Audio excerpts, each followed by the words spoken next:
مومن کے لیے جو ان آیات سے ہمیں سمجھ میں آتا ہے،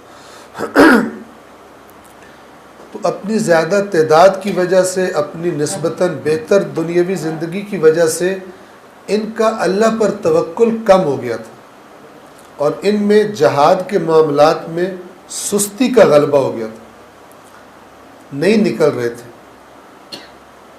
تو اس پس منظر میں یہ سورہ مبارکہ نازل ہوئی ہے۔ آپ اس کے جو میں آیات کی تکرار کر رہا ہوں، اس کے الفاظ اسی بات کی گواہی دے رہے ہیں۔ آیت نمبر 16 میں فرمایا تھا، کیا تم لوگوں نے یہ خیال کر رکھا ہے کہ یوں ہی چھوڑ دیے جاؤ گے؟ کہ تم لوگوں کا خطاب کس سے ہے؟ اللہ کے نبی کے ساتھیوں سے۔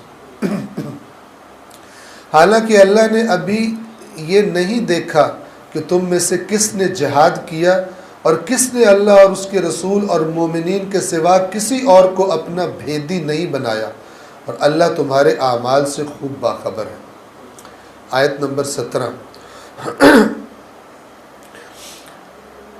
مشرکین کو یہ حق حاصل نہیں کہ اللہ کی مساجد کو تعمیر کریں اور آباد کریں۔ مشرک کو کیا لگے، جبکہ مسجد تو توحید کا مظہر ہے۔ در حالی کہ وہ اب خود اپنے کفر کی شہادت دے رہے ہیں، ان لوگوں کے اعمال برباد ہو گئے اور وہ آتش میں ہمیشہ رہیں گے۔ یہاں سے اس آیت سے کیا پتہ چل رہا ہے؟ اگرچہ بات کفار کی ہو رہی ہے لیکن جو اس سے فارمولہ مل رہا ہے، قرآن کی آیات سے اصل میں کیا حاصل کرنا ہوتا ہے، اس کا لب لباب، یعنی کیا کرائٹیریا دیا جا رہا ہے۔ اور وہ یہ کہ کچھ لوگ ہیں جن کو اصل دین سے غرض نہیں ہے، لیکن مسجد الحرام کی تعمیر کر کے، اور جیسے آگے آئے گا حاجیوں کو پانی پلا کے، اس قسم کی چیزوں کی وجہ سے اپنے آپ کو بڑا سمجھتے ہیں کہ اللہ نے ہمیں منتخب کیا ہوا، اللہ نے ہمیں ان کاموں کا شرف عطا کیا ہے، اللہ نے یہ کر دیا۔ جیسے بعض لوگوں نے یزید کے تخت پر بیٹھنے کے بعد کہا اللہ نے یزید کو تخت عطا کیا۔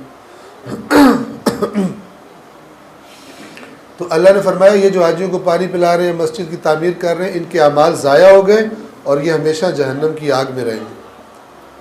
اور اگلی آیت میں اللہ نے یہ بتایا کہ اللہ کی نگاہ میں کون لوگ ہیں جن کو یہ حق حاصل ہے کہ وہ ان کو زیب دیتا ہے کہ اللہ کی مساجد کی تعمیر کریں اور انہیں آباد کریں۔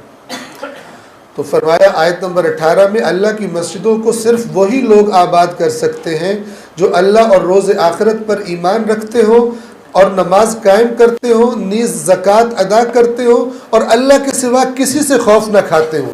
پس امید ہے کہ یہ لوگ ہدایت پانے والوں میں سے ہو جائیں گے۔ اور ہم نے عرض کیا تھا کہ اس آیت سے کیا ملتا ہے؟ آج کے زمانے میں مساجد کا اور دینی مراکز کا کنٹرول کن لوگوں کے ہاتھ میں ہونا چاہیے؟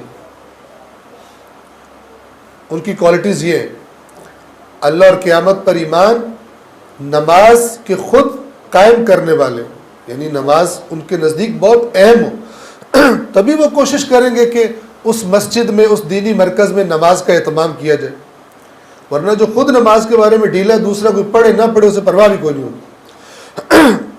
نیز زکوٰۃ ادا کرتے ہو، یعنی اپنے مالی واجبات ادا کرنے کے پابند ہو۔ اور آخری جو بڑا ڈینجرس ہے آج کل کے زمانے میں، اور اللہ کے سوا کسی سے نہ ڈرتے۔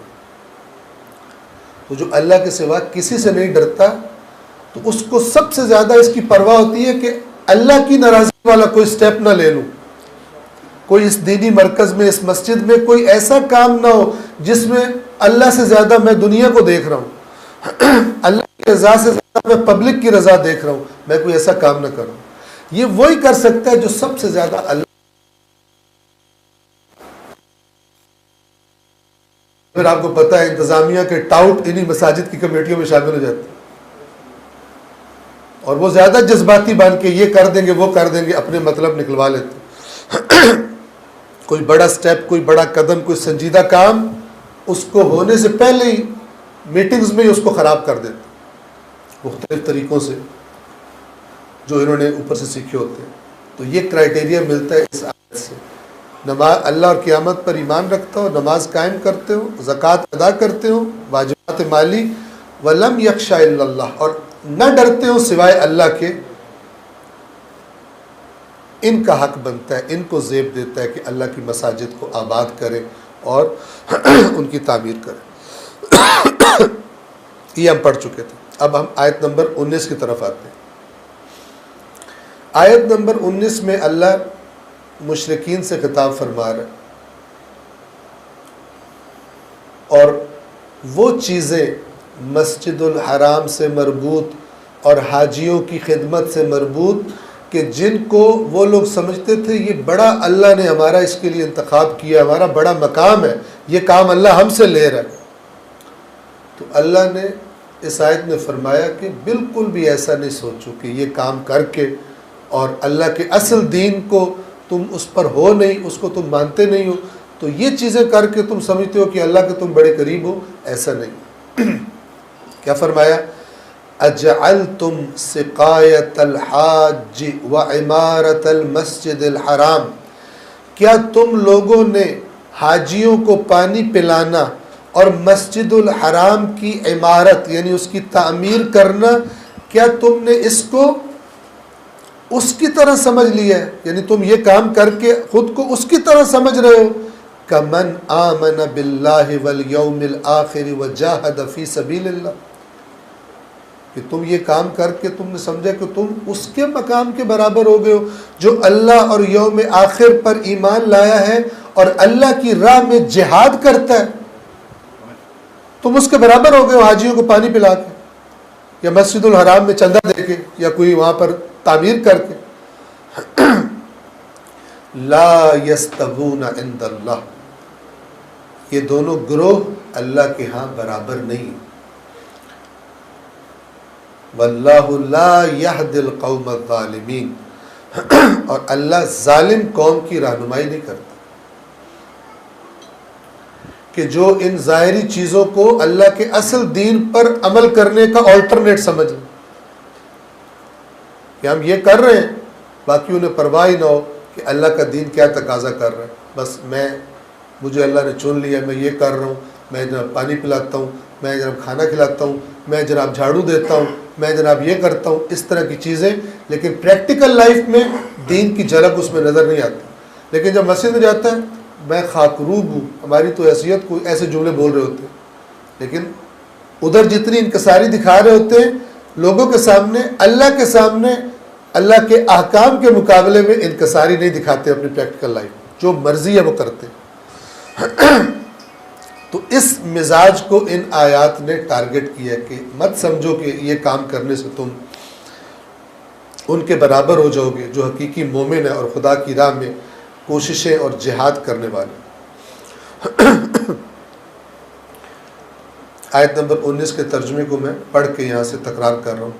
کیا تم نے حاجیوں کو پانی پلانے اور مسجد الحرام کی آباد کاری کو اس شخص کے برابر قرار دیا ہے جس نے اللہ اور روز آخرت پر ایمان لایا اور راہ خدا میں جہاد کیا؟ اللہ کے نزدیک یہ دونوں برابر نہیں ہو سکتے اور اللہ ظالم قوم کی ہدایت نہیں کرتا، یعنی ان کو سیدھے راستے کی توفیق نہیں ملتی۔ جو بعض ظاہری چیزوں کو اللہ کے دین پر عمل کا آلٹرنیٹ سمجھ لیں، وہ تو اسی کو دین سمجھ رہے ہیں، ان کو پھر اللہ ہدایت نہیں کرتا اس ظلم کی وجہ سے۔ آیت نمبر 20، الذین آمنوا، وہ لوگ جو ایمان لائے، وہاجروا، اور ہجرت کی، وجاہدوا فی سبیل اللہ، اور اللہ کی راہ میں جہاد کیا، باموالہم وانفسہم، اپنے مال سے بھی اور اپنی جان سے بھی، یعنی جہاں مال کی ضرورت پڑی دین کو انہوں نے مال دینے سے دریغ نہیں کیا، اور جہاں پر ان کی جان کی ضرورت پڑی کہ تم خود نکلو میدان میں، انہوں نے جان کی بھی کنجوسی نہیں کی۔ یہ پوری تصویر ہے حقیقی مومن کی۔ سب سے پہلے اللہ کے نبی پر ایمان لائے، پھر جب دیکھا کہ مکہ میں مشکلات ہیں، یہاں پر دین کا پودا نہیں اگنے دیا جا رہا، تو اپنا وطن چھوڑ دیا دین کی خاطر۔ مکہ کے پیدائشی تھے، مکہ کے لوگوں سے رشتہ داریاں تھیں، مکہ میں جو تھوڑا یا زیادہ تھا، مکہ میں سب کچھ تھا، یہ سب کچھ ترک کر دیا اور اللہ کے نبی کے ساتھ ہجرت کر گئے، ایک ایسی سرزمین پر جہاں پہ ان کے رشتہ دار بھی نہیں تھے، ان کے جاننے والے بھی نہیں تھے، ان کے کاروبار بھی نہیں تھے، کچھ نہیں پتا تھا وہاں جا کر کیا ہونا ہے۔ اگر ہم نے تو آج کل کہیں جانا بھی ہو تو پہلے پیسے وہاں شفٹ کرتے ہیں، آہستہ آہستہ وہاں پہلے جگہ بنا لیں گے، فلان کریں گے، سیٹل کر لیں گے، اطمینان سے پھر وہاں پہ چلے جائیں۔ لیکن جو انہوں نے ہجرت کی، سوائے اللہ پر توکل اور یقین اور دین کی مدد اور نصرت کے اور کوئی بھی چیز نہیں تھی۔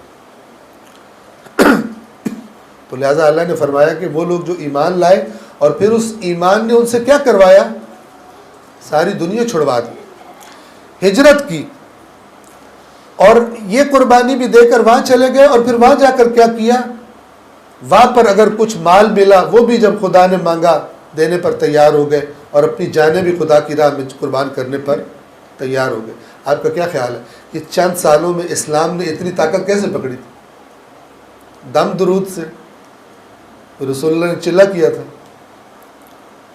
نہیں کیا تھا، جنگیں لڑی گئی، بندے مارے گئے، بھوک برداشت کی، پیاس برداشت کی، اللہ کے نبی نے خود کتنی مصیبتیں برداشت کی۔ آپ سنتے ہیں کہ رسول اللہ خود خندق کھود رہے تھے لوگوں کے ساتھ مل کر، اور حضرت جابر ابن عبداللہ انصاری وہ راوی ہیں، کہتے ہیں میں نے اللہ کے نبی کے چہرے کو دیکھا تو میرے دل کو کچھ ہونے لگا کہ کمزوری کی وجہ سے رسول اللہ کے چہرے کو میں نے کبھی اتنا زرد نہیں دیکھا تھا۔ تو ہمارا اسلام کیا ہوتا ہے کہ پبلک لائے چندہ اور ہم کھائیں، ٹھیک ہے، وہ اگر ان کو یہ کرو فلان کرو یہ کرو، خود کچھ نہ کرو۔ اللہ کے نبی سب سے فرنٹ پہ ہوتے تھے۔ تو حقیقی مومن کی تصویر قرآن میں یہ ہے،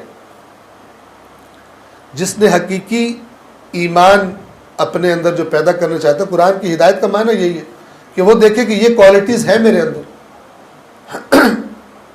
جب امام ظہور فرمائیں گے ہجرت کرنی پڑے گی، ٹھیک ہے نا، اور ہجرت ایک تو یہ ہوتی ہے نا ایک جگہ چھوڑ کے، اس ہجرت کی کئی شکلیں، ایک یہ کہ جن چیزوں سے محبت ہے ان کی محبت سے انسان ہجرت کر جائے، جب وہ محبت مثلا اللہ کے دین کے تقاضوں میں آڑے آ رہی،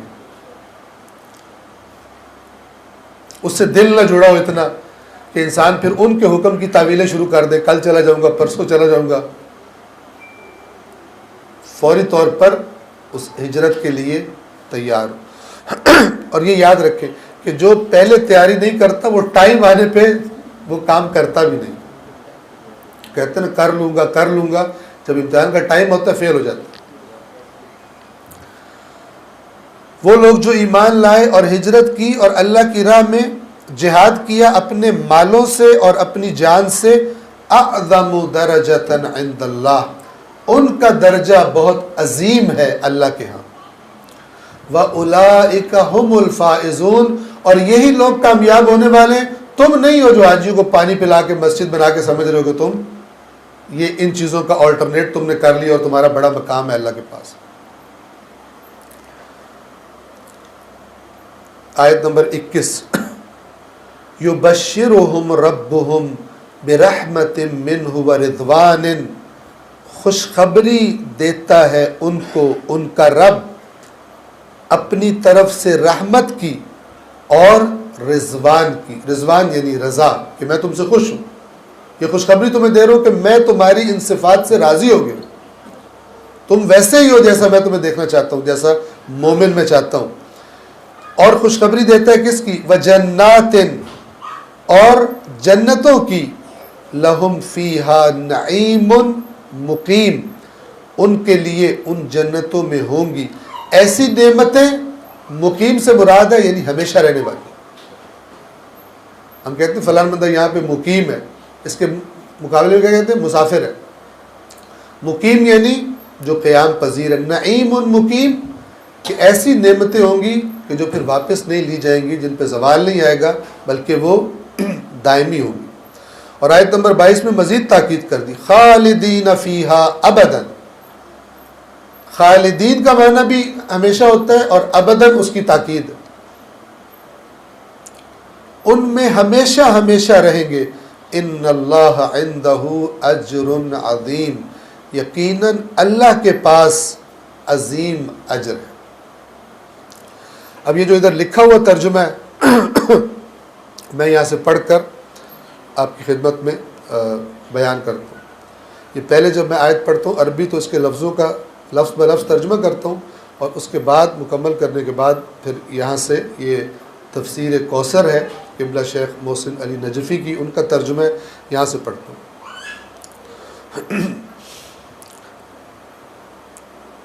کیا تم نے حاجیوں کو پانی پلانے اور مسجد الحرام کی آباد کاری کو اس شخص کے برابر قرار دیا ہے جس نے اللہ اور روز آخرت پر ایمان لایا اور راہ خدا میں جہاد کیا؟ اللہ کے نزدیک یہ دونوں برابر نہیں ہو سکتے اور اللہ ظالم قوم کی ہدایت نہیں کرتا۔ 20 جو لوگ ایمان لائے اور ہجرت کی اور اپنے اموال اور اپنی جانوں سے راہ خدا میں جہاد کیا، وہ اللہ کے نزدیک نہایت عظیم درجہ رکھتے ہیں اور وہی لوگ کامیاب ہیں۔ 21 ان کا رب انہیں اپنی رحمت اور خوشنودی کی اور ان جنتوں کی خوشخبری دیتا ہے جن میں ان کے لیے دائمی نعمتیں ہیں۔ 22 ان میں وہ ابد تک رہیں گے، بے شک اللہ کے پاس عظیم ثواب ہے۔ آیت نمبر 23۔ اب اس میں اور اگلی آیت میں وہی مسئلہ ہے کہ بعض مسلمان جو مدینہ میں موجود تھے اور زمانہ جنگ کا زمانہ ہے، اگر کوئی جاسوسی ہو جائے، رپورٹس چلی جائیں تو مسلمانوں کے جان و مال کو، اسلام کو خطرہ لاحق ہو سکتا ہے۔ اس سختی میں بھی بعض لوگ مکے والوں کے ساتھ خفیہ تعلق قائم رکھے ہوئے تھے، اور شیعہ سنی روایات دونوں اس کی گواہی دیتی ہیں۔ تو ان سے خطاب کر کے اللہ تبارک و تعالی یہ فرما رہا ہے، یا ایھا الذین آمنوا، اے ایمان والو، لا تتخذوا آباءکم و اخوانکم اولیاء، نہ بناؤ اپنے آباء و اجداد کو۔ آبا اب کی جمع ہے، اب کہتے ہیں باپ، مراد کیا ہے؟ باپ دادے، یہ اپنے جو تمہارے وہاں بزرگ ہیں۔ و اخوانکم، اور جو تمہارے بھائی ہیں، ایک باپ کی اولاد ہے، ایک ماں کی اولاد ہے، ان کو اپنے اولیاء، اپنے قریبی دوست نہ بناؤ۔ کب؟ ان استحب الکفر علی الایمان، اگر وہ ایمان کے مقابلے میں کفر کو زیادہ پسند کریں۔ تو تم تو ایمان لا چکے ہو، تو تمہیں اللہ ایڈوائز کر رہے ہیں کہ پھر ان اپنے رشتہ داروں کو اپنے اولیاء نہ بناؤ، اپنے قریبی ترین قرار نہ دو۔ وَمَن يَتَوَلَّهُمْ، جس نے ان کو اپنا ولی بنایا، منکم، تم میں سے، فَأُولَئِكَ هُمُ الظَّالِمُونَ، تو وہی لوگ ظالم۔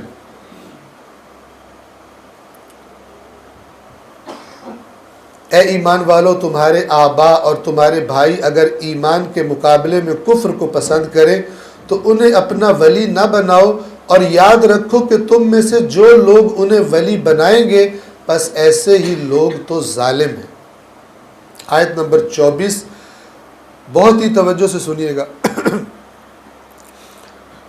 دو چیزیں ذہن میں رکھی، ایک میں نے ابھی بیان کی کہ ایمان لا چکے ہیں لیکن ایفیلیشن ان کی ابھی بھی کفار کے ساتھ، جو ان کے رشتہ دار ہیں، ان کے تعلقات والے ہیں، ان کے ساتھ ہے۔ کسی کو یہ خطرہ ہے کہ میرا جو وہاں پہ مال پڑا ہوا ہے، اگر میں زیادہ سختی کروں گا تو میرا مال وہاں پہ وہ قبضہ کر لیں گے، جیسے آج کل جائیدادیں ضبط ہو جاتی ہیں، اکاؤنٹس فریز ہو جاتے ہیں، وہ وہاں پہ وہ کر لیں گے، تو لہٰذا خفیہ طریقے سے میں ذرا اچھے حالات رکھوں۔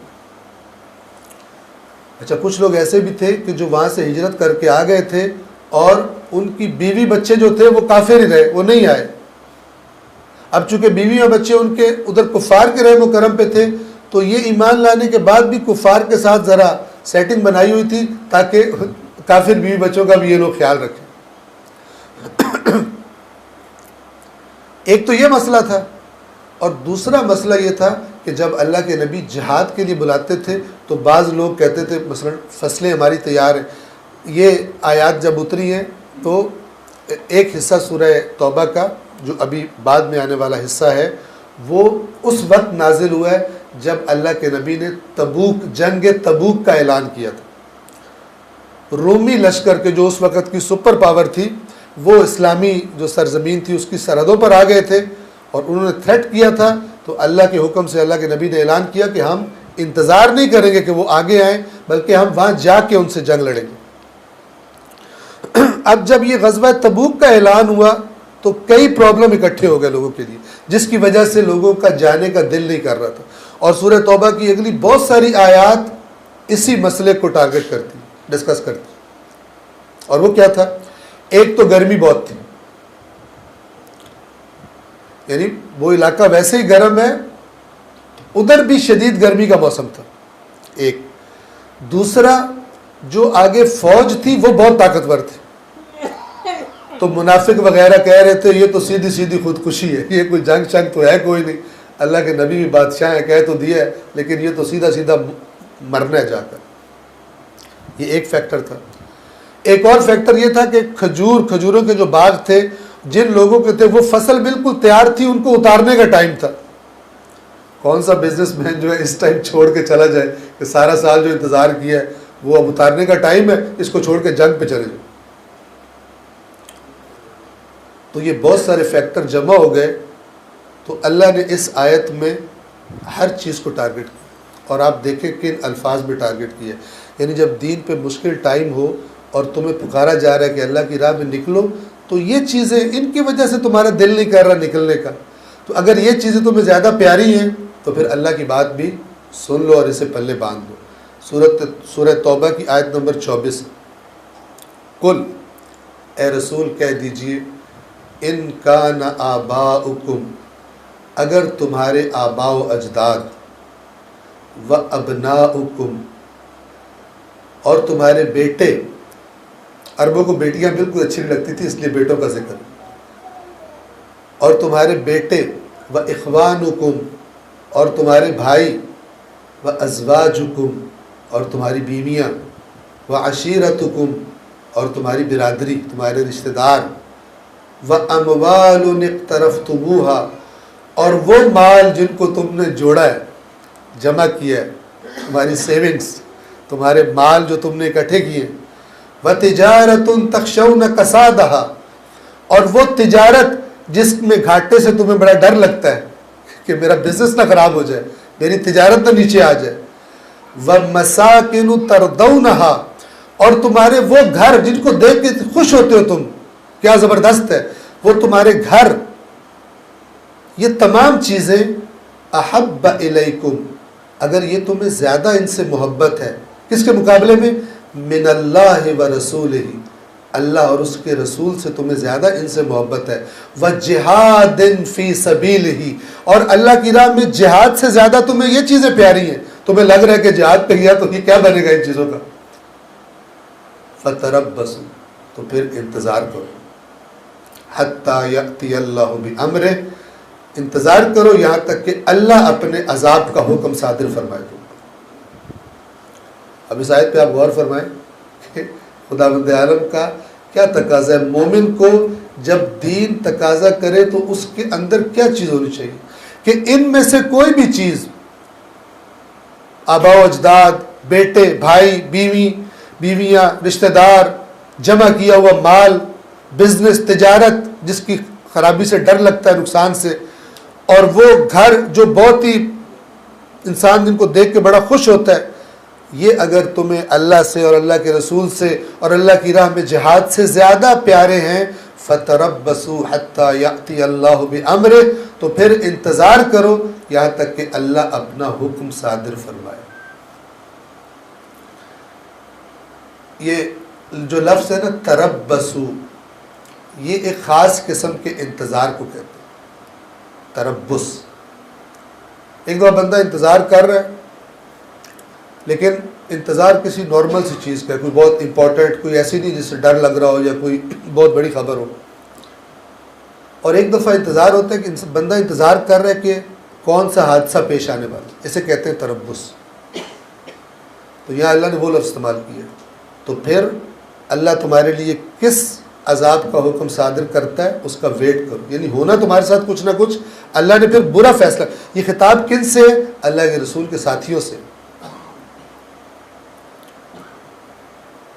اور اللہ یہ بھی یاد رکھیں کہ اللہ تبارک و تعالی بلا وجہ نہیں باتیں کر دیتا، یعنی کچھ مشکل معاشرے میں نظر نہیں آ رہی، ایویں ہی اللہ نے کہہ دی۔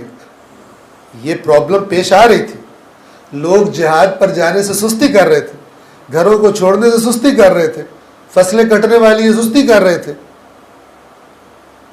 کوئی یہ سوچ رہا تھا کہ مثلا ادھر رومیوں سے لڑ کے بندہ وہاں مارا جائے گا، ابھی تازی تازی شادی ہوئی ہے تو مثلا کیا بنے گا، ابھی تو دنیا کے زندگی کے بڑے پلان بنائے تھے، رسول اللہ تو سارے پلان میرا بیڑا غرق کر رہے ہیں، کوئی نہ کوئی چیز کسی کو کھینچ رہی ہے۔ ان چیزوں کو جب اوور کم کر لے گا انسان، تب وہ اس دین کی سربلندی کے لیے کام کر سکتا ہے، اور پھر اللہ تبارک و تعالیٰ بھی مدد فرماتا ہے۔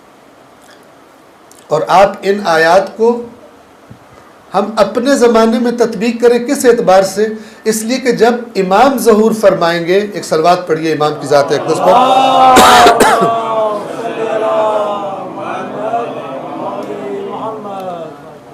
تو امام جب، یہ مجھے اشارہ کیا جا رہا ہے کہ انشاءاللہ ایک صلوات پڑھتے ہوئے تھوڑے تھوڑے آگے آ جائیں کیونکہ پیچھے جگہ تمام ہو رہی ہے۔ صلوات پڑھیں۔ محمد صلوات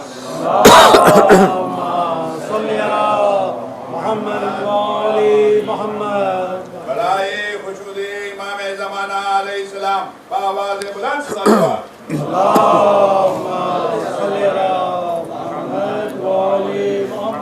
اچھا، اکثر پورے پاکستان میں بلکہ پاکستان سے باہر بھی بعض اوقات یہ انٹرنیشنل مسئلہ ہے، یہ پیچھے بیٹھنے والا، اور یہ انٹرنیشنل بھی ہے اور ہسٹوریکل بھی ہے۔ اللہ کے نبی کے زمانے میں بھی یہ مسئلہ تھا، اور یہ اتنا زیادہ تھا کہ اللہ نے قرآن میں ایک آیت نازل کی ہے اس کے بارے میں، آپ دیکھ لیں، لیکن حل ابھی تک نہیں ہوا۔ آیت کیا ہے؟ سورہ مجادلہ میں، توجہ کریں، اللہ تعالیٰ فرماتا ہے یا ایھا الذین آمنوا اذا قیل لکم تفسحوا فی المجالس فافسحوا، اے ایمان والو جب تم سے کہا جائے کہ محفلوں میں جگہ بنا دو تو جگہ بنا دیا کرو۔ یفسح اللہ لکم، تم وسعت پیدا کر دیا کرو، اللہ تمہارے لیے وسعتیں پیدا فرمائے گا۔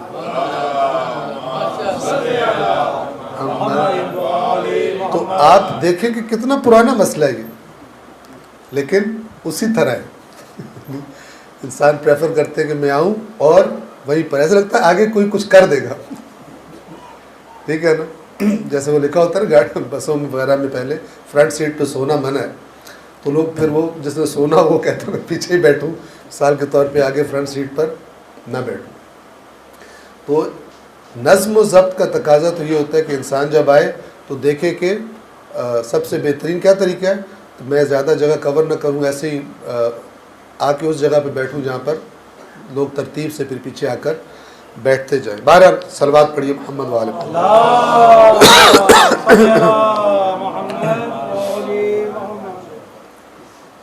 آخری جملہ اس آیت کریمہ کا آپ خوب توجہ سے سنیں، یہ خطاب کن سے ہو رہا ہے؟ پچھلی آیت کو دیکھیں، آیت نمبر 23 خطاب کن سے ہے؟ یہ بڑا اہم نقطہ ہے، سمجھیے گا اس کو، اور آپ قرآن کا انشاءاللہ اللہ توفیق دے آپ کرتے ہوں گے اور زیادہ۔ قرآن کا جب مطالعہ کریں، میں لفظ تلاوت نہیں کہہ رہا، چونکہ تلاوت کا میننگ ہمارے ذہنوں میں جو انسٹال کر دیا گیا ہے وہ بغیر سمجھے پڑھنا ہے، حالانکہ ائمہ کی احادیث میں تلاوت کا بالکل یہ میننگ نہیں ہے، یہ ہم نے خود ہی بنا لیا۔ وہ تو تلاوت کو باقاعدہ ڈیفائن کرتے ہیں، تلاوت پڑھنا تاکہ فالو کیا جا سمجھا جا سکے، تاکہ اسے فالو کیا جا سکے، اس کو تلاوت۔ لیکن ہم جب تلاوت کا لفظ سنتے ہیں، قرآن کی تلاوت ہو رہی ہے، کبھی بھی ذہن میں نہیں آتا کہ سمجھ کے پڑھا جا رہا ہے، یعنی عربی میں قرآن کی تلاوت کی جا رہی ہے، ایسا ہی نہیں، بالکل ایسا ہی، جبکہ یہ تلاوت کا معنی بالکل غلط ہے، اور یہ بالکل برعکس معنی ہے اس کا جو ائمہ اہل بیت نے بیان فرمایا، اور عربی زبان میں اس کا میننگ ہے، ائمہ نے کوئی عربی سے ہٹ کے کوئی الگ سے میننگ بیان نہیں کر دیا۔ تو اب توجہ کیجئے، قرآن میں آپ جہاں پر بھی دیکھیں گے نا، یا ایھا الذین آمنوا، تو وہاں پر اللہ تبارک و تعالی کوئی نہ کوئی ذمہ داری لگا رہا ہو، کسی بات سے خبردار کر رہا ہوگا، کسی کام سے روک رہا ہوگا، اے ایمان والو یہ نہ کرو، اے ایمان والو یہ کرو، اے ایمان والو تمہیں کیا ہو گیا۔ اب یہاں پر آیت سورہ توبہ کی آیت نمبر 23 میں بات شروع ہوئی ہے۔ اللہ کن سے خطاب کر رہے ہیں؟ یا ایھا الذین آمنوا، اے ایمان والو، تمہارے آبا اور تمہاری اگر ایمان کے مقابلے میں کفر کو پسند کریں تو انہیں اپنا ولی نہ بناؤ، اور یاد رکھو کہ تم میں سے جو لوگ انہیں ولی بنائیں گے بس ایسے ہی لوگ ظالم۔ اے رسول کہہ دیجئے اگر تمہارے آبا و اجداد، اب یہ جو تمہارے ہیں یہ کون ہے؟ وہی ہے جن کو اے ایمان والوں کہا گیا، وہی گروپ ہے جس سے بات ہو رہی ہے کہ پہلے اللہ ڈائریکٹ کہہ رہا تھا، آپ کہا کہ اے رسول آپ ان سے کہیے کہ اگر تمہارے آبا، تمہارے بیٹے اور تمہارے بھائی اور تمہاری بیویاں اور تمہاری برادری اور تمہارے وہ اموال جو تم کماتے ہو اور تمہاری وہ تجارت جس کے بند ہونے کا تمہیں خوف ہے اور تمہاری پسند کے مکانات اگر تمہیں اللہ اور اس کے رسول اور راہ خدا میں جہاد سے زیادہ عزیز ہیں تو ٹھہرو یہاں تک کہ اللہ اپنا حکم لے آئے۔ آیت کا اینڈ کس جملے پہ کیا؟ اب یا ایھا الذین آمنوا کو ذہن میں رکھیے اور اس اینڈ کے ساتھ اس کو کمپیئر کیجیے۔ اینڈ میں اللہ فرماتا ہے واللہ لا یہدی القوم الفاسقین، کی قوم کی ہدایت، یہ فاسق کن کو کہا جا رہا ہے؟ ایمان والوں کو۔ یعنی اگر یہ چیزیں تم کہتے ہو، تم ایمان لے آئے ہو، تم نے کلمہ پڑھ لیا ہے، تم رسول اللہ کے ساتھ ہو، تو اگر یہ چیزیں رکاوٹ بن جائیں، یہ تمہیں زیادہ پسند ہے اللہ اور اس کے رسول اور ان کی اطاعت کرنے سے، تو پھر تم وہ فاسق قوم ہو جس کی اللہ ہدایت نہیں کرے گا جب تک کہ یہ بیماری ختم نہیں کرتے تم، کیونکہ پھر تم کیا بن جاؤ گے؟ تمہارا دین تب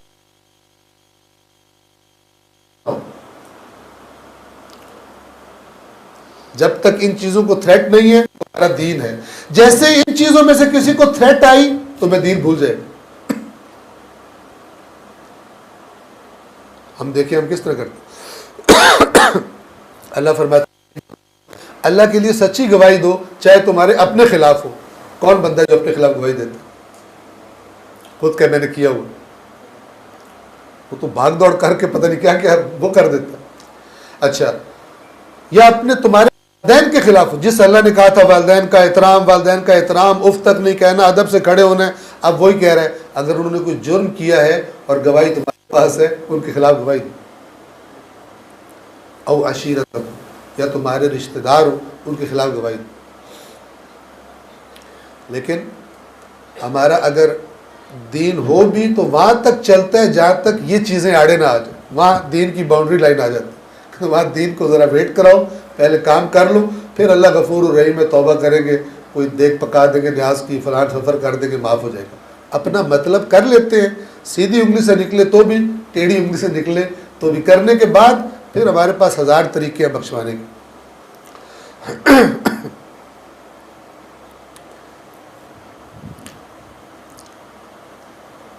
تو ٹھہرو یہاں تک کہ اللہ اپنا حکم لے آئے، اور اللہ فاسقوں کی رہنمائی نہیں کرتا۔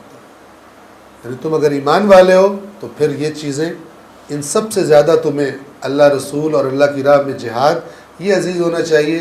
اگر نہیں ہے تو پھر تم وہ قوم ہو جس کا نام اللہ نے فاسق رکھا ہے، اور اللہ فاسقوں کی ہدایت نہیں کرتا۔ آیت نمبر 25، لَقَدْ نَصَرَكُمُ اللَّهُ فِي مَوَاطِنَ كَثِيرَةٍ، بے شک اللہ نے تمہاری مدد کی بہت ساری جگہوں پر۔ وَيَوْمَ حُنَيْنٍ، اور حنین کے دن۔ حنین کی جنگ کب ہوئی؟ فتح مکہ کے بعد۔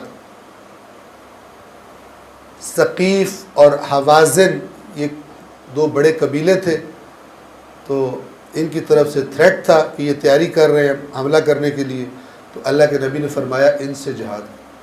سب سے زیادہ تعداد میں لشکر، اس وقت سے پہلے کبھی اتنا بڑا لشکر نہیں تھا مسلمانوں کا جو اس جنگ کے لیے نکلا مکہ سے، تقریباً 12,000 بندے تھے۔ اب یہ آیت کے الفاظ آپ کو بتائیں گے کہ اس جنگ میں خرابی کیوں۔ تعداد زیادہ اور جیسے ہی جنگ شروع ہوئی انہوں نے ایسا حملہ کیا کہ یہ بھاگنا شروع ہو گیا۔ کیوں بھاگے؟ اللہ نے اس آیت میں بتایا، بے شک اللہ نے بہت ساری جگہوں پر تمہاری مدد کی، اور حنین کے دن بھی۔ حنین کے دن کیا ہوا؟ اذ اعجبتکم کثرتکم، جب تمہیں اپنی زیادہ تعداد بڑی اچھی لگ رہی تھی۔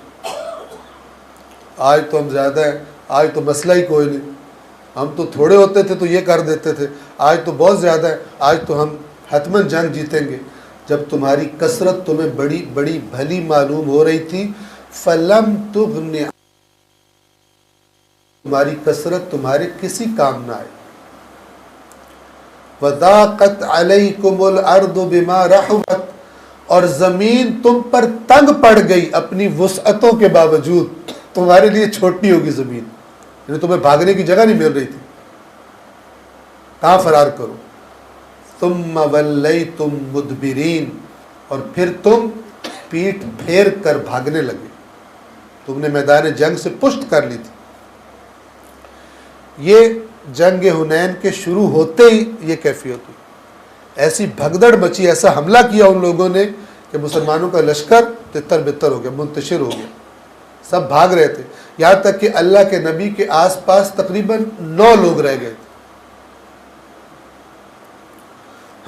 پھر اللہ کے نبی نے جناب ابن عباس کو گویا کہ کہا کہ ان کو پکارو، تو پھر انہوں نے پکارا مسلمانوں کو، اور یہ جو بھاگ رہے تھے، منتشر ہو رہے تھے، ایک دفعہ دوبارہ پلٹ آئے، اور پھر وہ کثرت والا جو غرور تھا وہ تو اڑ چکا تھا، پھر وہی اللہ پر توکل کے ساتھ اکٹھے ہو کے لڑے اور پھر جنگ جیت لی۔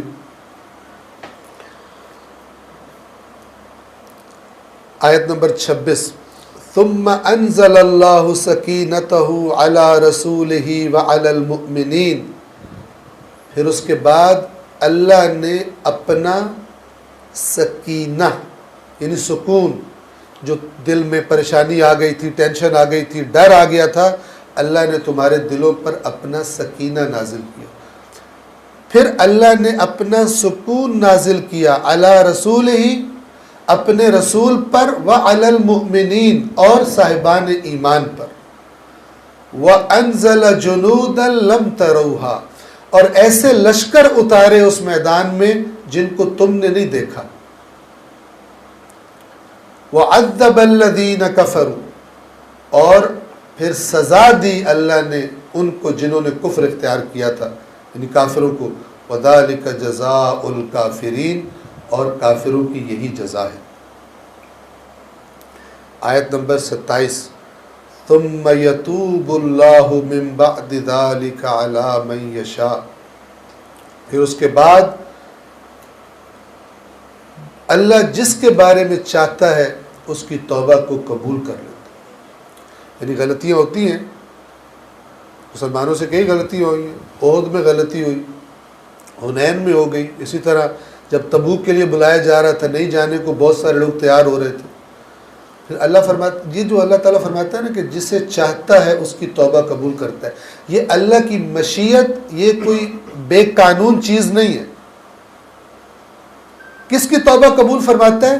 جس کے بارے میں جان لیتا ہے کہ یہ واقعاً شرمندہ ہو گیا، اس سے واقعاً غلطی ہو گئی ہے، تو اللہ توبہ قبول کر لیتا ہے۔ اور جو چکر میں ہو کہ یا اللہ میری توبہ، لیکن ارادہ کہ دوبارہ وہ اگر سچویشن آئی تو پھر وہی حرکت کروں گا، تو پھر اللہ جان لیتا ہے کہ یہ چکر دے رہا ہے، منہ سے کہہ رہا ہے توبہ، لیکن ایکچولی اپنے اس غلط کام کو چھوڑنے پر آمادہ نہیں ہے۔ تو یہ مراد ہوتی ہے کہ اللہ جس کے بارے میں چاہتا ہے اس کی توبہ کو قبول فرماتا ہے، واللہ غفور رحیم، اور اللہ بڑی مغفرت کرنے والا اور دائمی رحمتوں والا ہے۔ صلوات پڑھیں محمد وآلہ۔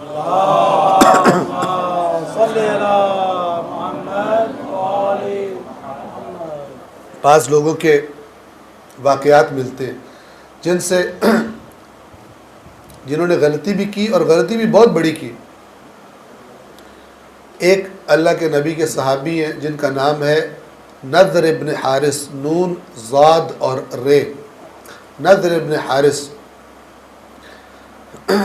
جب جنگ بدر کا موقع آیا اور اللہ کے نبی نے بلایا جہاد کے لیے، تو یہ جو نظر تھے انہوں نے جھوٹ موٹ کا کوئی بہانہ بنایا جنگ سے بچنے کے لیے، اور اللہ کے نبی سے کوئی بہانہ بنا کے اور نکل گئے۔ جب جنگ بدر ختم ہو گئی تو یہ بندہ واقعاً شرمندہ ہوا کہ یہ میں نے کیا کر دی۔ دیکھیں کچھ لوگ ہوتے ہیں جنگ ہو گئی دوبارہ چکنی چپڑی باتیں کر کے، ہم تو مخلص ہیں، یہ ہو گیا تھا وہ ہو گیا تھا، اللہ کی قسم یہ مسئلہ ہوتا تو میں تو سب سے پہلے کھڑا ہوتا، پہلے نہیں میں یہ کرتا رہا، ایسی چکنی چپڑی باتیں کر کے اگلے بندے کو سیٹسفائی کرنے کی کوشش کرتے۔ لیکن بعض لوگ ہوتے ہیں کہ واقعاً غلطی پہ شرمندہ ہو جاتے ہیں، اور اللہ کے معاملے میں تو یہ بات بڑی آسان ہے کہ اللہ بندہ ظاہر میں بول رہا ہوتا ہے، لوگ اس کی بات کو سن رہے ہوتے ہیں، اللہ کو پتہ ہوتا ہے اس کے دل میں کیا فلم چل رہی ہے، کہ کس طرح چکر دے رہا ہے اگلے کو۔ تو یہ نظر جو تھے یہ واقعاً شرمندہ ہوئے، اور جب اللہ کے نبی بدر سے واپس آ گئے، اللہ کے نبی کی خدمت میں حاضر ہوئے اور کہا کہ میں نے غلطی کی ہے، مجھ سے غلطی ہو گئی ہے، میں اپنی غلطی کی معافی چاہتا ہوں، اگر آپ مجھے معاف کر دیں تو میں آپ سے وعدہ کرتا ہوں کہ اس کے بعد جو بھی موقع آئے گا، میں نے یہ جو اپنے دامن پہ داغ لگایا ہے جنگ پہ نہ جا کے، اس داغ کو میں دھو دوں گا اپنے دامن سے۔ اللہ کے نبی نے معاف کر دیا، عذر قبول کر لیا، اور کچھ عرصے کے بعد جنگ احد آئی۔ نضر ابن حارث جنگ احد میں شریک ہوئے۔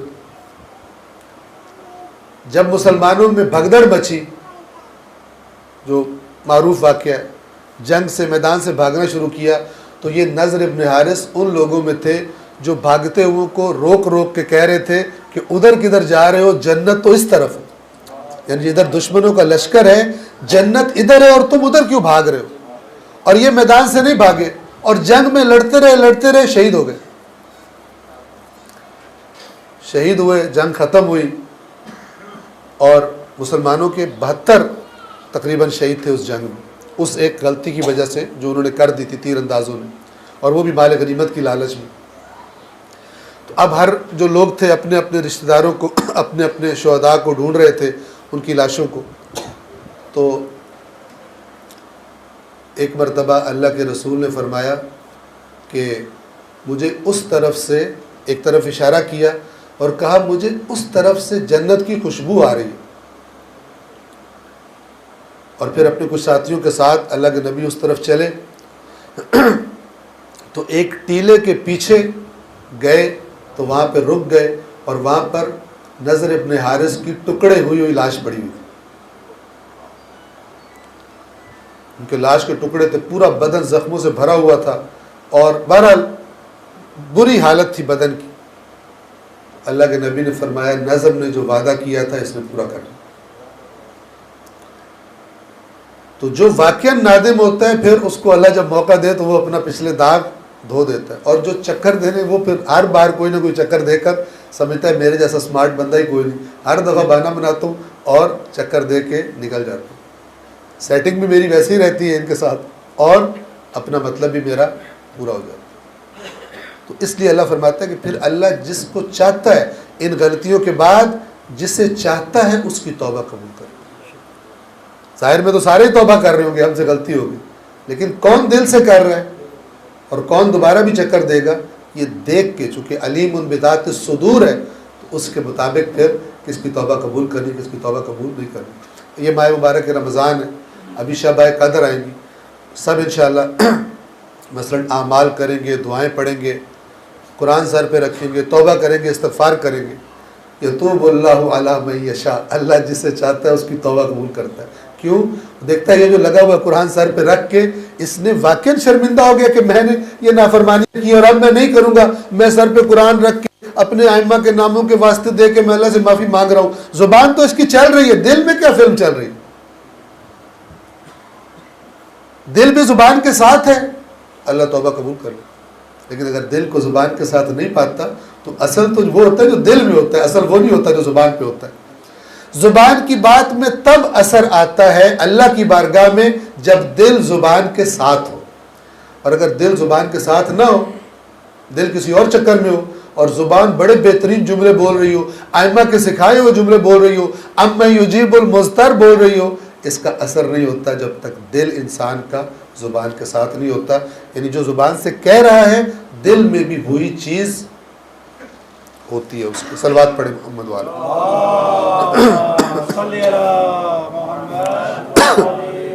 ان تینوں آیتوں کا ترجمہ میں پڑھ کے یہاں سے تکرار کر رہا ہوں. آیت نمبر 25، یقیناً بہت سے مقامات پر اللہ تمہاری مدد کر چکا ہے، اور حنین کے دن بھی جب تمہاری کثرت نے تمہیں غرور میں مبتلا کر دیا تھا، مگر وہ تمہارے کچھ بھی کام نہ آئی، اور زمین اپنی وسعتوں کے باوجود تم پر تنگ ہو گئی، پھر تم پیٹھ پھیر کر بھاگ کھڑے ہوئے.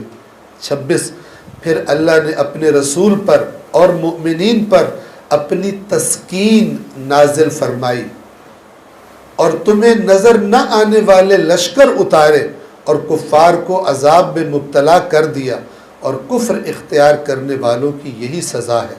27، پھر اس کے بعد اللہ جس کی چاہتا ہے توبہ قبول فرماتا ہے.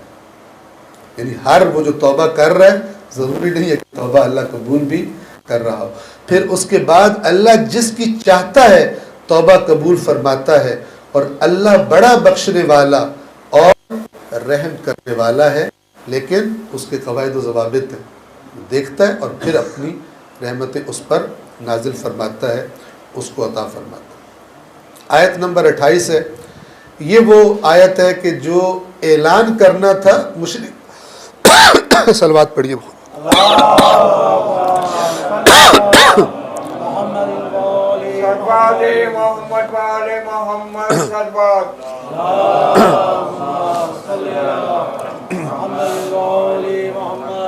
یعنی مشرکین بھی ابھی تک حج پہ آ رہے تھے، تو اب اللہ نے فرمایا کہ اس کے بعد مشرک کو مسجد الحرام اور اس حرم میں آنے کی اجازت نہیں. یہ توحید کا گھر ہوگا. اب یہ اعلان کرنا تھا جو اس آیت میں اعلان کیا گیا. البتہ آپ دیکھیں ساری آیات سخت.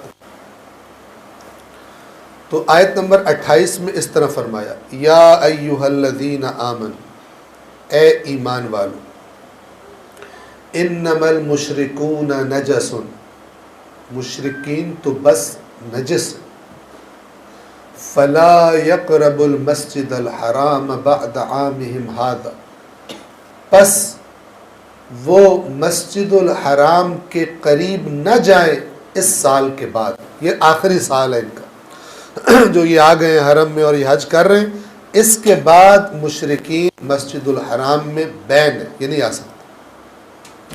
وَإِنْ خِفْتُمْ عَيْلَةً، یہ اعلان جب سنا، جب یہ آیات نازل ہوئی، کاروباری بندے پریشان ہو گئے.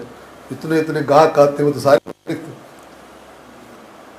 آتے ہیں، تجارتی بازار لگتے ہیں، خرید و فروش ہوتی ہے، تو مر نہ گئے تو بیٹھ گیا بازار ہمارا. فرمایا وَإِنْ خِفْتُمْ عَيْلَةً، اور اگر تمہیں غربت کا ڈر ہے، تجارت ختم ہو جائے گی، اس دفعہ کاروبار صحیح نہیں کر سکو گے، پروفٹ تمہارے کم ہو جائیں گے. وَإِنْ خِفْتُمْ عَيْلَةً فَسَوْفَ يُغْنِيكُمُ اللَّهُ مِنْ فَضْلِهِ إِنْ شَاءَ، تو ان قریب اللہ تمہیں غنی کر دے گا اپنے فضل سے اگر اس نے چاہا. دیکھیں، جو آخرت میں نیک اعمال کا اطاعت کا وعدہ کرتا ہے کہ میں اجر دوں گا، کہتا ہے حتماً دوں گا، لیکن دنیا میں حتماً نہیں کہتا، کیونکہ دنیا میں کنڈیشنز کو دیکھ کر اور پھر بات کی جاتی. مثال کے طور پر اللہ قرآن میں فرماتا ہے سورہ نساء میں کہ اللہ کبھی بھی کافروں کو مومنوں پر اپر ہینڈ تسلط نہیں دیتا. اب بندہ یہ آیت پڑھے اور اپنے آس پاس دیکھے کہ یا اللہ یہ کیسا وعدہ ہے، ہم تو جدھر دیکھتے ہیں کافروں کا ہی تسلط ہے، اپر ہینڈ انہیں کا ہے. امریکہ کون ہے؟ IMF کون ہے؟ یہ کون؟ انگلینڈ کون ہے؟ مثلا یورپ کون ہے؟ ان کا ہی اپر ہینڈ ہے. تو آپ نے کیسے فرمایا ہے کہ میں کبھی مومنوں پر کافروں کو اپر ہینڈ نہیں دیتا، تسلط نہیں دیتا؟ ایک عام بندہ یہ کہتا ہے، عقل مند بندہ، قرآن کو جاننے والا یہ بات نہیں کہتا. لیکن ایک عام ذہن کا بندہ جب قرآن میں یہ پڑھتا ہے کہتا ہے یہ کیسا وعدہ ہے جو الٹ ہوا پڑا ہے. تو اللہ اس کا جواب یہ دیتا ہے کہ کو ذرا غور سے دیکھو، میں نے کہا ہے میں مومنوں پر کافروں کو تسلط نہیں دیتا، اگر تم وہ مومن ہو جو میں نے خود بتایا کہ مومن کیسے ہوتے ہیں، ان کی کیا زندگی ہوتی ہے، کیا اہداف ہوتے ہیں، کیا پالیسیز ہوتی ہیں، کیا صفات ہوتی ہیں ان میں، اگر تم وہ والے مومن ہو اور میں نے یہ کیا ہے تو پھر گناہ کرو، لیکن اگر تمہارے اندر وہ چیزیں پائی نہیں جاتی تو پھر وہ وعدہ تمہارے ساتھ ہے بھی نہیں. ٹھیک ہے نا؟ اگر رکشے کے پیچھے لکھ دیا جائے F-16 لکھا ہوتا ہے نا، کبھی کبھی آپ نے دیکھا ہوگا رکشے والے پیچھے کا لکھا ہوتا ہے F-16، تو کیا F-16 بن جاتا ہے؟ نہیں بنتا.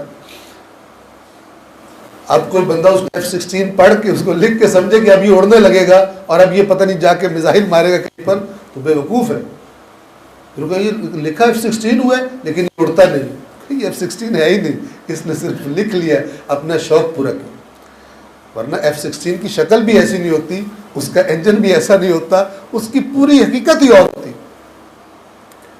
تو یہاں پر بھی بات مومن بھی بندہ ایسے بنا ہوتا ہے جیسے رکشہ F-16 بنا ہوتا ہے، اور اس کے اندر وہ صفات، وہ چیزیں نہیں پائی جاتی جو اللہ نے خود بتایا ایمان کو یہ ہوتی. اور اگر نہ ہو تو اللہ نے کیسے ڈانٹا ہوا، آپ ان آیات کو دیکھ رہے ہیں، اے ایمان والو یہ کیا مسئلہ ہے تمہارے ساتھ؟ سب سے زیادہ جو ہے میں جہاد ہونا چاہیے، تمہیں یہ چیزیں روک رہی ہیں ان سے. اور اگر تم غربت سے ڈرتے ہو تو ان قریب اللہ تمہیں بے نیاز کر دے گا اپنے فضل سے، یعنی عطا کرے گا اگر اس نے چاہا. ان اللہ علیم حکیم، یہ دو صفات بیان کی جو اس آیت میں دیے گئے حکم سے مربوط ہے. ایک تو یہ کہ اللہ کوئی بھی حکم ایسا نہیں دیتا جس کا اس کو پتہ ہی نہ ہو کہ میں کیا کہہ رہا ہوں. لہٰذا تمہیں جو لگ رہا ہے ہم غریب ہو جائیں گے، تجارت خراب ہو جائے گی، تم سے زیادہ وہ جانتا ہے جو تمہیں حکم دے رہا ہے، وہ زیادہ علم. مثال کے طور پر آپ کا اتنا تجربہ نہ ہو کاروبار کا، لیکن آپ کا ایک دوست ہو جو بہت ہی زبردست بزنس مین ہو، بڑی زبردست انویسٹمنٹس کرتا ہو،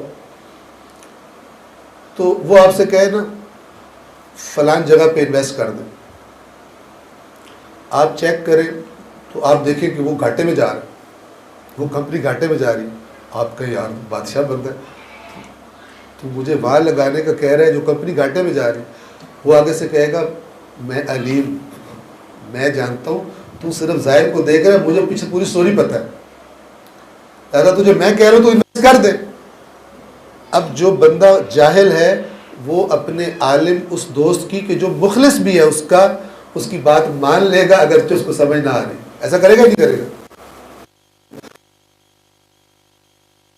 تم اپنے تجزیے اپنے تبصرے نہ کرو، تمہیں بہت شوق ہے اینالائز کرنے، بعد میں کر لینا، جو میں کہہ رہا ہوں اس پہ عمل کرو.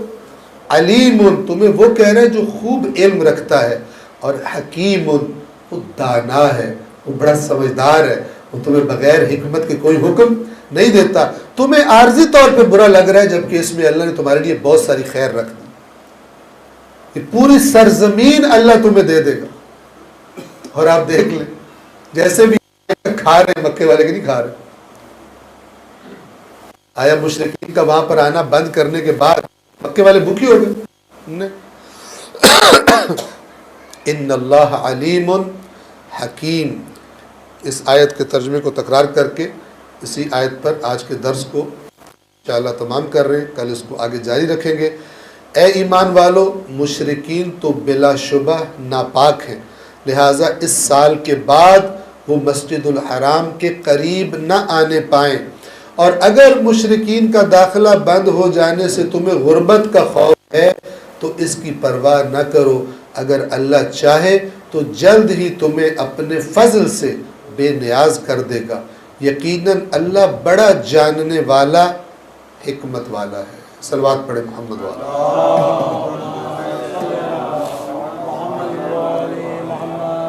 آپ توجہ کریں، بالآخر جو بھی سستیاں ہوئیں، بیچ میں غلطیاں بھی ہوئیں، لیکن اینڈ آف دا ڈے اکثریت یہ باتیں مان لیتی تھی، تبھی فتوحات حاصل ہوتی تھی. قربانیاں دیتے تھے لوگ، مارے بھی جاتے تھے، بھوک پیاس بھی برداشت کرتے تھے. اور ہمارے یہاں پر یہ جو صحابہ والا مسئلہ ہے، یہ اتنا نیگیٹو بن گیا کہ وہ جو اللہ کے نبی میں جنہوں نے قربانیاں دی ان کا بھی ذکر کم ہی ہوتا ہے. بدر میں کیا ہوا مثلا، احد میں ہمیں کون سے یاد ہیں؟ بھاگنے والے. اچھا ان کا بھی صرف بھاگنا یاد ہے، وہ واپس آ گئے تھے وہ یاد نہیں ہے. اللہ نے اسی آیت میں اسی جگہ پر بھاگنے کا ذکر کیا، اس کے بعد فرمایا اللہ نے یہ غلطی تمہاری معاف کر دی اور اللہ مومنوں پر بڑا فضل کرنے والا ہے. یہ کوئی نہیں یاد کرتا. کوئی شاعر جو بھاگنے پر شاعری لکھ رہا ہوتا ہے وہ اس قرآن کی آیت کا لحاظ نہیں رکھتا. اللہ واللہ ذو فضل علی المؤمنین ثم عفا عنکم، اللہ نے تمہیں معاف کر دیا جو تم سے غلطی ہوئی تھی. واللہ ذو فضل علی المؤمنین، اور اللہ مومنوں پہ بڑے فضل کرنے والا ہے. اذ تصعدون ولا تلوون والرسول يدعوكم في اخراكم، بات ہے جب تم پہاڑ پہ چڑھے جا رہے تھے اور رسول تمہیں پیچھے سے پکارتا تھا اور تم مڑ کے بھی نہیں دیکھتے تھے. یہ تم کیا لیکن اللہ نے تمہیں معاف کر دیا. تو ہمیں آدھی بات پر تو بہت فوکس ہے، باقی آدھی بات پر کوئی فوکس نہیں ہے. آغا محسن قرائتی مشہور و معروف قرآن مجید کے مفسر بھی ہیں اور معروف ترین شخصیات میں ہیں ایران میں. تو وہ اپنے ایک درس میں یہی بات کر کے یہی آیت پڑھ کے تو کہتے ہیں کہ بڑا اس طرح کر کے وہ بڑے ہلکے پھلکے لائٹ انداز میں تھوڑی بہت ایکٹنگ سے ہنسا کے باتیں کرتے ہیں. بڑا ان کا اچھا، اور عوام بہت پسند کرتے ہیں. کئی سالوں سے ان کا یہ درس چل رہا ہے قرآن کا. تو اس میں کہتے ہیں اللہ نے معاف کر دیا. پھر خود ہی کہتے ہیں اللہ نے معاف کر دیا تو کیا ہوا، ہم نے تو اللہ نے کر دیا، ہم نے تو نہیں کیا. انہوں نے کہا ہی تو ساری چیز کو. اب ہم نے کیا کیا کہ وہ اصحاب رسول کہ جو اللہ کے نبی کی زندگی میں ہی جانیں قربان کر دی تھی، جنہوں نے شہادتیں دی تھی، ان کی زندگیوں کا تذکرہ بھی نہ ہونے کے برابر ہے، جانتے ہی نہیں. اور صحابی کا لفظ بعض دفعہ ایسا لگتا ہے کہ کوئی نیگیٹو چیز ہے، جبکہ ایسا نہیں. خود جنہوں نے خرابیاں کی، جنہوں نے اہل بیت اطہار کی مخالفت کی، جنہوں نے اہل بیت اطہار کے ساتھ ظلم کیا، تو ہم برات کرتے ہیں. برات کا مطلب ہم سے اللہ تعالیٰ ہمارے. لیکن آیا یہ جو قرآن مجید میں جن کا ذکر ہے، جن کی تعریف ہے، جہاں پہ خطائیں ہیں وہاں پہ مذمت بھی ہے لیکن تعریف بھی ہے، وہ کدھر گئے؟ وہ کون لوگ ہیں؟ ان کا بھی ہمیں پتہ کوئی نہیں. تو یہ جو افراط و تفریط ہے، ہمارے سنی بھائی اس اینڈ پہ پیک پہ کھڑے ہوئے اور ہم اپوزٹ اینڈ پر بالکل کنارے پہ کھڑے ہیں، لہذا آپس میں لڑائی ہو جاتی. اگر تھوڑا بہت اعتدال کی طرف آئے تو شاید یہ صحابہ کے معاملے میں اتنا جتنا ابھی جھگڑا ہے اتنا جھگڑا باقی نہ رہے. چند گنتی کے افراد رہ جائیں گے تو ان کے بارے میں کوئی ضابطہ اخلاق. ابھی تو ایک پارٹی کہتی ہے صحابہ یعنی نیگیٹو، دوسرے کہتے ہیں صحابہ یعنی معصوم. وہ لفظ معصوم نہیں کہتے، وہ ایک اور لفظ یوز کرتے ہیں محفوظ. تو معصوم کیا ہوتا ہے؟ گناہ سے جو نہیں کرتا، وہ بھی محفوظ ہے یعنی وہ غلطی حالانکہ غلطی خود بتائی ہوئی ہے کہ تم نے دنیا کی محبت میں وہ جگہ چھوڑ دی تھی جہاں پہ اللہ کے نبی تمہیں کھڑا کیا تھا. یہ غلطی نہیں تو اور کیا ہے؟ پھر بندہ کہے صحابہ محفوظ ہے یعنی غلطی نہیں کرتے، تو قرآن کا کیا بنے گا؟ تو بہرحال بعض جو ہمارے افراط و تفریط ہے، پھر فرقہ واریت ہے، پھر بندے نے یہ معیار بنا لینا ہے کہ جو دوسرا کرتا ہے وہ حتماً غلط ہے لہذا میں نہیں کروں گا، اور جو ہم کرتے ہیں وہ ٹھیک ہے کیونکہ ہم کرتے ہیں، اور جو دوسرا کرتا ہے وہ غلط ہے کیوں؟ کیونکہ وہ کرتا ہے. یہ ہمارا معیار ہے. تو خود رہبر معظم انقلاب بھی اس بات پر بڑی تاکید کرتے کہ یہ جو تعصب والا ایمان ہوتا ہے اس کی کوئی حیثیت نہیں ہوتی. ابھی تقریباً تھوڑا بہت علم رکھنے والے سب جانتے ہیں، مثال کے طور پر یعنی جو پڑھے لکھے اہل سنت ہیں ان کو یہ بات پتہ ہے کہ ظہر عصر کی اور مغرب عشاء کی نماز اکٹھی پڑھنے کی اجازت ہے، عالموں کو پتہ ہے. اور ادھر بھی جو پڑھے لکھے جانتے ہیں ان کو پتہ ہے کہ نمازیں الگ الگ فضیلت کے وقت میں پڑھنا یہ زیادہ اچھی بات ہے. لیکن جو تقسیم ہو گئی ہے اس کو چھوڑتا کوئی نہیں. وہ سمجھتے ہیں کہ کسی نے اگر ملا کے پڑھ لی وہ شیعہ ہو گیا، اور ادھر سمجھتے ہیں اگر کسی نے الگ پڑھ دی وہ سنی ہو گیا. تو بعض اوقات جب ہم یہ کام کریں تو وہ دوست پھر مزاق سے یہ کہتے ہیں ہاں آپ تو سنی ہو گئی. علامتیں ہم نے خود بنا لی، حالانکہ روایات اہل بیت میں ملتا ہے. نہج البلاغہ میں خطبہ ہے جس میں مولا علی نے 5 الگ الگ وقت بتائے ہیں نمازوں کے علیہ الصلوۃ والسلام. آپ آیت اللہ سستانی کی ویب سائٹ پہ جائیں تو وہاں پہ آپ کو فتویٰ مل جائے گا کہ اگرچہ نماز ظہر اور عصر پڑھی جا سکتی ہے اکٹھی، لیکن اگر عصر کو اس کے اپنے فضیلت کے وقت میں پڑھا جائے تو زیادہ ثواب ہے۔ تو انہوں نے اپنے پاس سے نہیں گھڑا، ائمہ کی روایات سے لے کے وہ فتوے کی بیس روایات اہل بیت اطہار ہوتی۔ بہرحال پروردگار عالم ہمیں دین کے معاملات میں ذرا نسبتاً زیادہ سنجیدگی سے اور غور و فکر کے ساتھ اپنے شعور اور بصیرت میں اضافہ کرنے کی توفیق عطا فرمائے۔ پروردگار تیری بارگاہ میں دست دعا بلند کرتے ہیں، یا اللہ یا رحمان یا رحیم، لاکھوں اور کروڑوں اور بے شمار رحمتیں اور درود نازل فرما محمد و آل محمد پر، اور جو دین ان کے ذریعے اور قرآن کریم کے ذریعے تو نے ہمارے لیے پسند فرمایا ہے، اس دین کا شعور اور معرفت اور اس پر عمل کی توفیق ہم سب کو عطا فرما۔ پروردگار تیری نافرمانیوں سے توبہ توفیق عطا فرما۔ پروردگار قرآن کریم اور محمد و آل محمد کے صدقے ہمارے گزشتگان، ہمارے مرحومین کے درجات کو بلند فرما۔ پروردگار جو مومنین بیمار ہیں، بالخصوص دو بیمار، ایک ہمارے بہت ہی عزیز حجت الاسلام والمسلمین آغا حیدر عباس عابدی صاحب کو دل کی تکلیف ہے، اور ان کے ساتھ ساتھ ہمارے علی بھائی کے والد گرامی وہ بیمار ہیں۔ پروردگار بیمار کربلا کا صدقہ تمام مریضوں کو شفائے کاملہ و عاجلہ عطا فرما۔ اے پروردگار ہم سب کا خاتمہ خیر پر اور ایمان پر فرما۔ اس مہینے کے جو بہترین اعمال ہیں تیری نظر میں، ہمیں وہ اعمال انجام دینے کی توفیق عطا فرما۔ پروردگار اس مہینے میں وہ لوگ کہ جنہیں تو جہنم کی آگ سے آزاد قرار دے گا، ہمارے ناموں کو ان لوگوں میں شمار فرما۔ اللہم صلی علی محمد و آل محمد۔